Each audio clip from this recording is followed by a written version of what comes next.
Welcome to the Hollywood Raw Podcast. I'm Dax Holt, joined by my buddy Adam Glenn out in New York. It is time for our Raw Rundown. Time to basically count down the top stories in entertainment news, get you caught up, get you ready for the weekend for this Friday episode. Adam, how you doing, my friend? I'm good. It was an interesting week in entertainment news. Not like I thought last week was really good. This week it's like very diverse. But the number one story is just a story that we'll get into it, but I have a lot of questions about it. All right. Well, let's read a couple reviews before we get into the countdown. Just to give a little shout out, say thank you for listening to our show. Thank you for leaving those reviews on iTunes. All right. This one comes from Lachi Girl, I guess is how you pronounce it, with 5 stars. Great podcast, fun, well-rounded, good dudes. Adam, you are a good dude. Thank you, Lachi Girl. Is that how you pronounce it? Lachi Girl. Good dudes. Listen, I'll take being a good dude. All right, next one comes from AKCO610. Heard you on Dumois. Love this podcast. I look forward to it every week. There's nothing quite like it. Thank you guys for being raw and real. I love your interviews, and I love how unique they are. Amanda C. Thanks, Amanda. Thank you, Amanda C. Very sweet. Love Dumois. Love you. Appreciate the feedback. And last one is from Fashion Geek 25. Fantastic. Lorna from Scotland. Lorna. Ooh, nice. Oh, sorry. Lorna from Scotland. I started listening from Scotland. I started listening. Oh, you want to read it? Yeah, let me try. Let me see if I can read. I've been practicing. I started listening to some of your old interviews, and before I knew it, I went from one to another, and I was on there for hours because they were so enjoyable. Keep up the good work. Thank you, Lorna from Scotland. Yes, we're huge in Scotland. Finally, we've been trying to do that. Love that review. Love you guys for taking the time. I really, really do appreciate it. All right, let's jump into it. Adam, go for it. Number 10. What number are we on? Let's start at number 10. All right, number 10. Jimmy Kimmel apologizing to, am I saying her name right? Quinta Brunson? Sounds good enough, but I know the show she's on, but yeah. For his Emmys 2022 joke after there was just a huge backlash. So if you were watching the Emmys, Quinta, I guess is how I say her name, she was going up for her acceptance speech. Jimmy laid down on the floor next to her while she was doing her acceptance speech, and a lot of people felt that it was too distracting, that it was taking away from her moment, her shine, and instantly Twitter just lit up, like roasting him, saying, what the hell, Jimmy?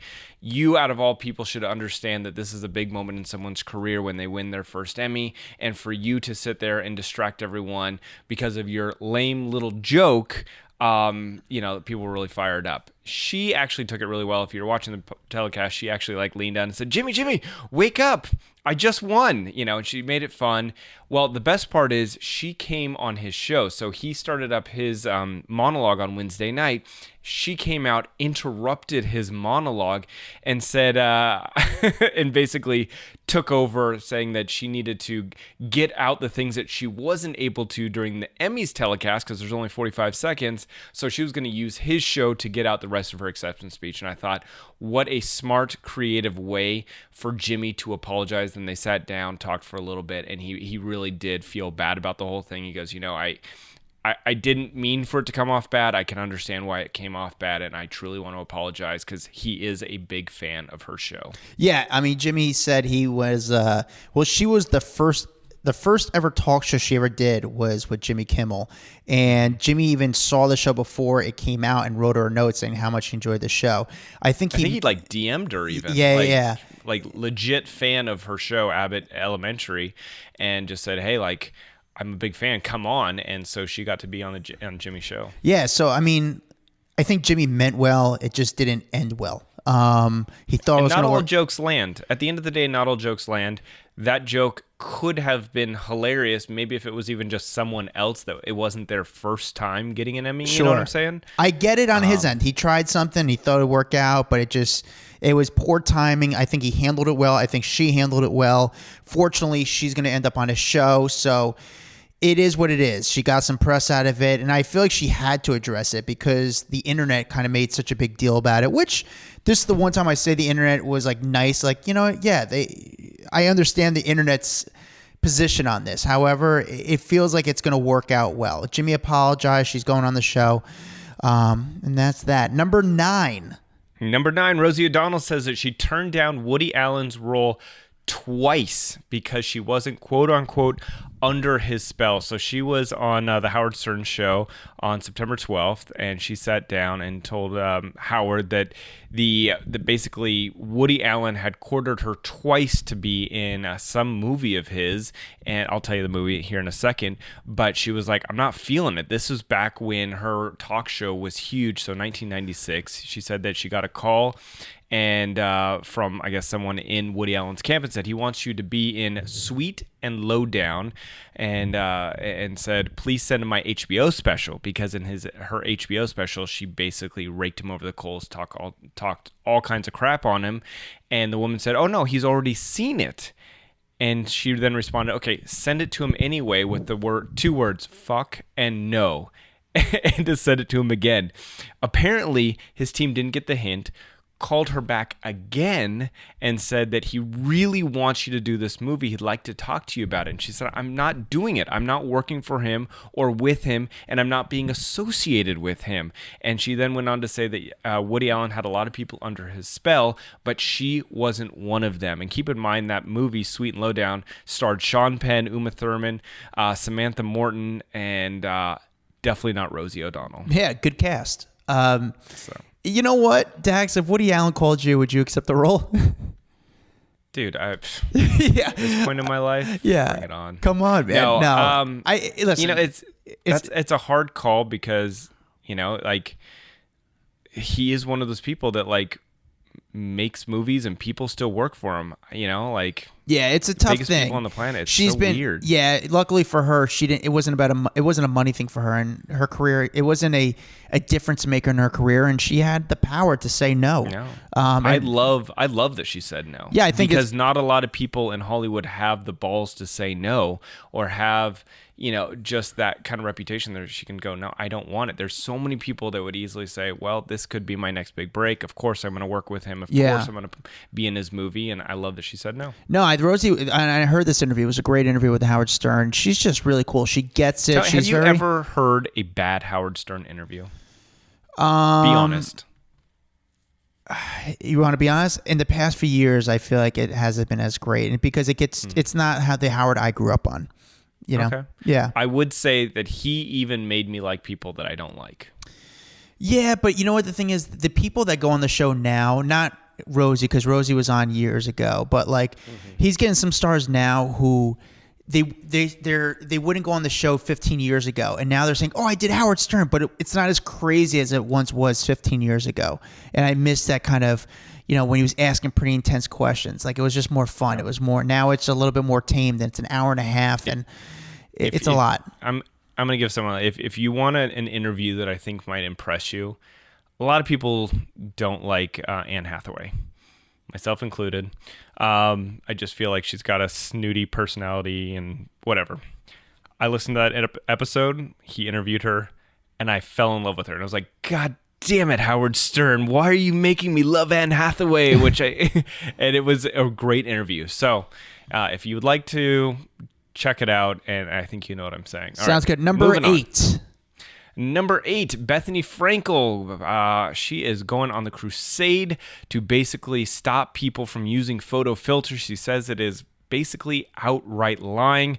So, she's 51. She went on social media Wednesday, and I'm only saying she's 51 because I don't know why I'm saying she's 51. But she's got a campaign going against photo editing and filtering. And she posted a photo of herself kind of like airbrushed, very like smooth skin. Yeah. Her hairline is lowered. There's no white hairs.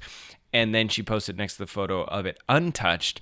And the funny thing is, there's not that much of a big difference. Like, yeah, they smoothed out some lines, but it's not like she looks like a different person. Yeah, listen, you still get Botox, I'm sure. You still do fillers, and that's like, all right, let's do no more Botox or fillers. I don't think it's a big deal if someone filters their face. I don't judge them for doing it. I know a lot of people like to shame people if they're filter photos. Like the Kardashians always get shamed for filtering the photos. I'm like, who cares? Like, they're not there to be an example of like this is this style of look. It's their personal Instagram. If I want to, make myself look like the same color on my skin, I don't know. I think what's funny? I don't think I've never used a filter that makes me look better. I always do dumb filters. Like, I don't know if you saw my Instagram this week where I did the bald photo. Yeah, that was good. Like, I do dumb filters, things that like make me look ridiculous. So I have yet to really go on and see if I look any better with a filter. But I do understand where she's coming from, because she's saying, look, I've got young kids. This is tough as a mother raising daughters in this world that is unobtainable. I get it. But it's also... filters are a big part of life now, and I'm not talking about just making yourself look better, but filters are Instagram, filters are Snapchat, filters are TikTok. Like, that's what people do these days. Yeah, there's filters on TV. You go on TV, you're getting, unfortunately, you have a makeup crew to make yourself look better. So it doesn't just end on Instagram; it's everywhere. I think it's just one of those things where, just fucking be normal. I don't know. Like, is that? It's not going to happen. Yeah, I don't know what you do. All right, number 7. Christina Aguilera unfollowed Britney Spears this week on Instagram after Britney put up a post that Christina did not like. So Britney put up this post about how it was another random Britney rambling one about how when she was younger, if she was to surround herself with fatter people, then she would, yes, look skinny. And she basically said that, if I would have done that, like, oh, here, let me actually read it. It says, I wish I could have chosen the nannies for my children, my dancers. I mean, if I had Christina Aguilera's dancers, I would have looked extremely small. I mean, why not talk about it? Yeah. That was awkward. Yeah. And so people are like, why are you body shaming, Britney? Like, what are you doing, girl? You got all these people rallying around you and your freedom and all of these things. Why are you going to turn around and body shame people? Not only that, why are you going to go after Christina Aguilera and say, oh, she just surrounded herself with larger dancers to make herself look good? Like, good God. So Christina did not say anything. She did the subtle, most shadiest thing you can do, and that is unfollow someone on Instagram. Isn't it the worst? It's crazy that people found out that Christina stopped following Britney, but... It was page 6. Page 6 went and saw that she didn't, that she unfollowed her, and I love the shade. But yeah, it was right after that statement. Listen, it was a weird thing to say, and I never really. You wonder when Christina was casting dancers, or if anybody's casting dancers, but that plays a part into it. They want to have. But you know what I think is different with Christina? I feel that Christina, a long time ago, had body issues, and then she like embraced it, and then she was like, I don't want to be the girl that only casts small, petite little people. I want people with bodies. I want dancers. I want an array of, people on my set. And I think that's truly what Christina did. I don't think she did it just so that she could look skinny. Interesting. All right. I think she wanted diversity. Number 6. Oh, God, are we tired of talking about these two? But number 6 is Tom Brady and Gisele Bundchen facing marital issues and living separately, according to one report. So CNN reported Wednesday that the two have been married, obviously, since 2009. He retired from the NFL in February, then returned 40 days later. Well, that caused a lot of stress in their relationship, and now they're saying that they are living separately and that they're having major marital issues. But what was a big insight look was that he did his podcast this week called Let's Go, and he talked about, a lot of personal events he's not been able to participate in over the years because of football. He says, I haven't had a Christmas in 23 years. I haven't had a Thanksgiving in 23 years. I haven't celebrated birthdays with people that I care about that are born from August to late January. And I'm not able to be at funerals. I'm not able to be at weddings. I think there comes a point in your life where you say, you know what? I've had my fill and enough and time to go on to move on to other parts. That right there, I think, is Gisele's frustration.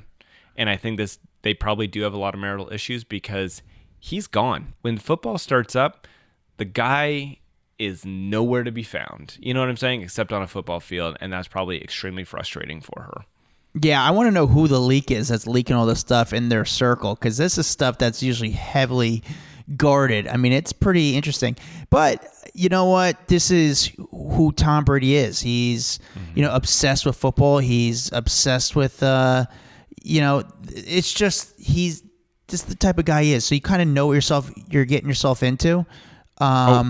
And by the way, she did an interview with Elle magazine also earlier this week, and she said it's a very violent sport, and I have my children, and I would like him to be more present. I have definitely had those conversations with him over and over again, but ultimately I feel that everyone has to make a decision that works for them. He needs to follow his joy too. Yeah, it's I hope they work it out. I think he's got a good poker face on right now. He played good last week. But this is stuff that I'm surprised got out there, and now it's just, this story, it just keeps getting gas. I think people, You know what I'm glad about? What? I'm glad I don't have Tom Brady on my fantasy team. He didn't. I need him focusing on either his marriage or football, but don't try to do both, bro. Yeah, it's going to be, I think this storyline is going to play very much into this season, and it's going to keep going and keep going. I think too much stress in your home life, it's gonna mess you up your work time. You know what I'm saying? Yeah. Like you get in a fight with your wife, your girlfriend, like that lingers with you, and especially when it is so public and everyone knows that. I can't even imagine. All right, moving on.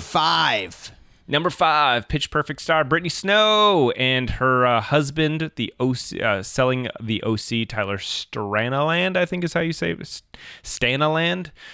They're breaking up. They're splitting after 2 years of marriage. God, called this one, didn't we? You did. Well, I guess we did. Dumois did. Heather McDonald did. Yeah, but I mean, we didn't listen did. to all them. We just knew our thing. We were like, yeah, we just knew something ridiculous. was up. Well, when you see her on the first episode and then like basically no mentions, no nothing of her, like that the producers wanted her to be a big part of the show. It's probably the reason that he even got cast was, he's got a famous wife.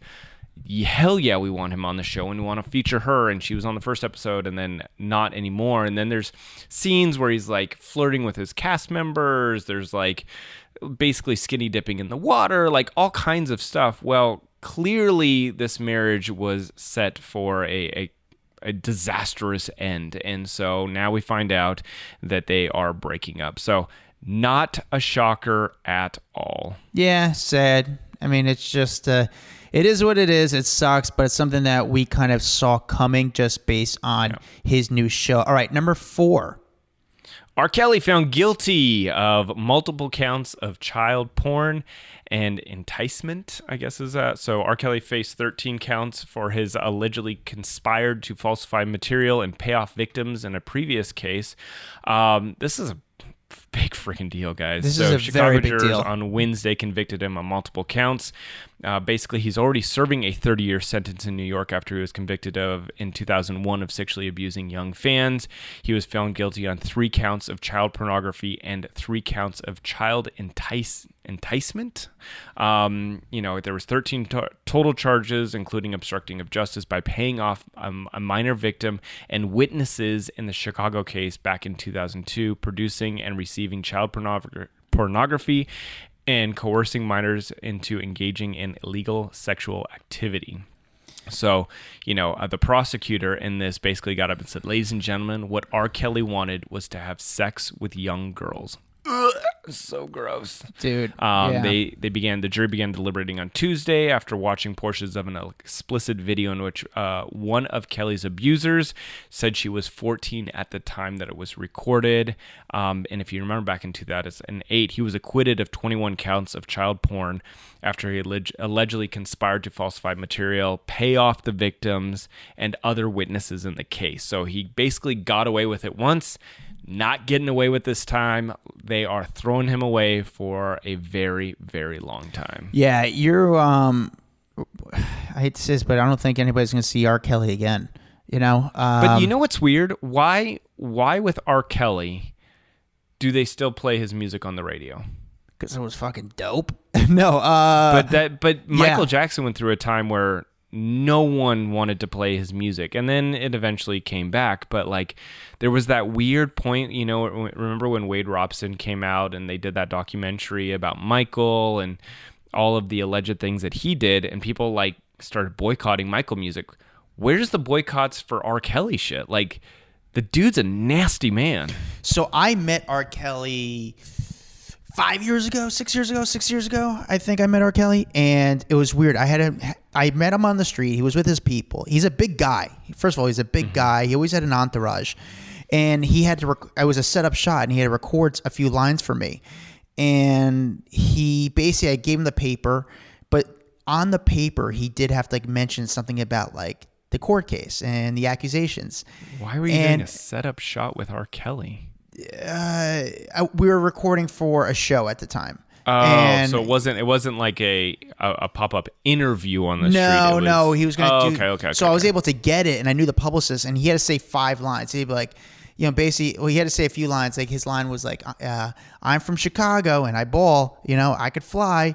But one of the lines was basically and I like to pee on little girls. Yeah, it was hey, you might mean I do like girls sometimes. And it was the people who wanted me to do it were trying to be funny. And I remember I was read this. I'm not going to tell you what to say. Read this. And they're they got mad at me. I was and he got really weird with R. Kelly, but he was super shy, awkward, but crazy that he was able to get away with so much for so long. And he paid off a bunch of people allegedly. Yeah, that's what it seems like. He paid off people to keep their mouth closed, to change their stories, to essentially get away with it in 2008, and it did not happen again. Yeah, but now it's things have calmed down, and we kind of know the ending of his story. And it's sad. It's a closing. It's filled with a lot more peeing in showers. Yeah, he'll do well in jail though, not in a sexual way. I think he'll be a star. People will love to talk to him, and but you always hear that. No, people don't like when, predators in jail. Yeah, they don't like predators. Yeah, so it's curious to see how his career ends in jail. All right, number 3. Number 3, Wendy Williams enters a wellness facility due to quote-unquote overall health issues. We've been talking a lot about Wendy Williams over the last couple months. Obviously, we had, oh my God, what's her name? Jess Finn. We had Jess Finn, who broke a lot of the Wendy stories on one of our recent episodes. She works over at the U.S. Sun, but the story's been crazy. I guess now it seems that she is taking some time to focus on her health and wellness as she prepares for a major comeback for the next level in her career with the Wendy Williams Experience podcast. This came from her publicist, Sean, and said, Miss Williams is being treated by a team of some of the best doctors in the world. We ask for your prayers and well wishes during this time. At the end of the day, I hope Wendy gets the help she needs, because she is clearly not doing well, and there's a lot going on up there, and I hope that they're able to get her back on track. Yeah, it's actually interesting. I had a story about her, and it seems like outlets are not even really doing any more stories on her because they realize that they're dealing with someone who has a serious issue going on. There's something going on. It's depressing. It's like Amanda Bynes or Britney, or even Kanye, when they start having their mental wellness issues, you're like, oh, just let them get better. You don't want to cover it because you don't want to make it worse. Yeah. All right. Number 2, Blake Lively is pregnant again. This is baby number 4 with Ryan Reynolds. So she debuted her baby bump at the 10th annual Forbes Power Women's Summit on Thursday in New York City. It was funny because there was photos of her in a white bikini in August where she had absolutely no baby bump, and then she walked the red carpet and she's got a bump and she was proudly displaying it. She's got a couple daughters so far, James, who's 7, Inez, who's 5, Betty, who's 2, and now this next little baby who is on the way. So they be rubbing bellies a lot over at the Blake Lively and Ryan Reynolds house. Yeah, that's a lot of babies, but I'm sure they could afford nannies. Interesting place to kind of announce you're pregnant or kind of reveal the belly was at a Forbes event. You would think it would be somewhere else, maybe something more big. But I guess at the end of the day, she's starting to her stomach, her belly popped, and she has to. I think it was more about it being like the Power Women's Summit. You know what I'm saying? Sure. It's a women's event. But right now, everything. This is a good moment. So as soon as she made that announcement, right now there's gonna be paparazzi waiting outside where they live, just trying to get more of the belly shots. 100%, and you know how much they love paparazzi. Oh yeah, it's so funny. So I don't know if this is too inside baseball, but they have a deal. I shouldn't say deal with the paparazzi. They're cool. They used to hate the paparazzi. Now I'm sure they still hate it, but they work with them. And I'm not saying they do setup shots. They go, listen, You're able to get our shots now, shoot as much as you want, but when we're with our kids, don't even try. And that is a perfect way to work with the paparazzi. Perfect way. And shoot all you want. Like, we're not going to be dicks. We'll let you get your photos. Our kids are here. There is a rule. You don't shoot. I think that is 100% acceptable. So, and all the paparazzi, at least in New York, are very, they're cool with it. They're very common. They work with them, and it's been pretty good. Like I know there in the past, like Ryan Ashley has gotten like yelled at them, like, what the fuck are you doing? Or kind of went crazy. But now it's like pretty good between the paparazzi, the relationship between the paparazzi and the camera guys, at least in New York. Yeah. So, all right. The number one story of the week, Dex. Number one story of the week, Leonardo DiCaprio hanging with Gigi Hadid. So we laughed about it last week. We're like, oh, come on. Are these two really going to get together? She's over his 25-year-old limit that he always dates up until she's 27, but they were spotted on Tuesday night, and that's the second time in a week. Apparently, they were at Casa Cipriani. Yes. Is that a huge place down there? Yeah, right now? It's a very popular spot. It's a sort of like a Soho house, and you have to have a membership to go. So he was hanging with his normal pals, and then at this venue at the same time, Jared Leto was there, Carmelo Anthony was there, Ivy Getty, the heiress, was there, Dixie D'Amelio, and Robin Thicke popped on and did a performance on the piano in an upstairs room. So clearly it is like the spot to be. So they're hanging out there, and then there's a shot of Gigi and Leo, and they're kind of leaning in and talking to each other. So, I mean, shit, I guess it's happening. So there's a photo leaked, obviously, but I still am having issues thinking that Leo would go through with this. I think maybe they're photographed talking, and then we just try to jump to the conclusion, hey, here's another model. But Leo, twice in a week? It's Fashion Week. Leo's out every single night, and she's out. So, they see each other, they're friends. It's hard for me to still accept that this could be real. In fact, I will actually double down saying this is not real. This is not going to be, this is nothing. Because I don't think this is, based on Leo's track record, he makes girls into celebrities. He doesn't go for celebrities. Interesting. All right. Well, there you have it. That is your Raw rundown for the week. You are now caught up 1 through 10.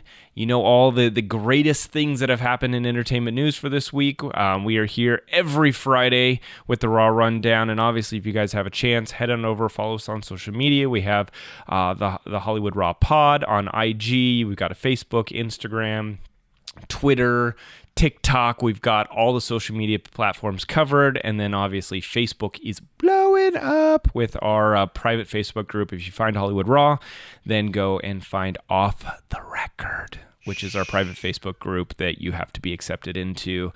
And we're having a lot of fun just talking shit with people and just seeing what you guys are into, what you guys want us to talk about, what makes your day tick. And so thank you for joining that.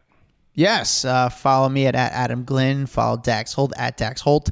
Leave a review, because when you do that, we'll actually read your review live on air. We appreciate all the feedback, and we'll see you guys next time. Guys, hope you liked that video. We got a lot more where that came from. Hit that bell, like, subscribe, share with a friend. The best thing you do to support us is really doing that, and we really need the money because we need hair gel.